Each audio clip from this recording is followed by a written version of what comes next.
Dunyodagi eng zararli 10 ta mahsulotlar. Birinchi raqamdagisi shunchalik xavfliki, u bir qancha mamlakatlarda taqiqlangan. 10-raqamdagisi mikroto'lqinli popkorn.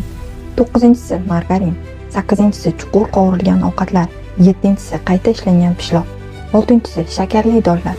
5-si gazlangan suv va alkogolsiz ichimliklar.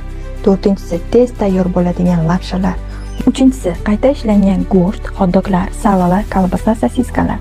Jahon Sog'liqni saqlash tashkiloti tomonidan saraton keltirib chiqaradigan mahsulot sifatida tasniflangan.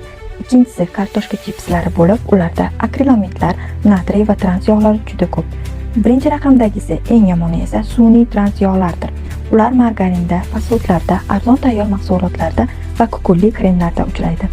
Garvard tadqiqotchilarining fikriga ko'ra, yurak xuruji xavfini 23% ga oshiradi.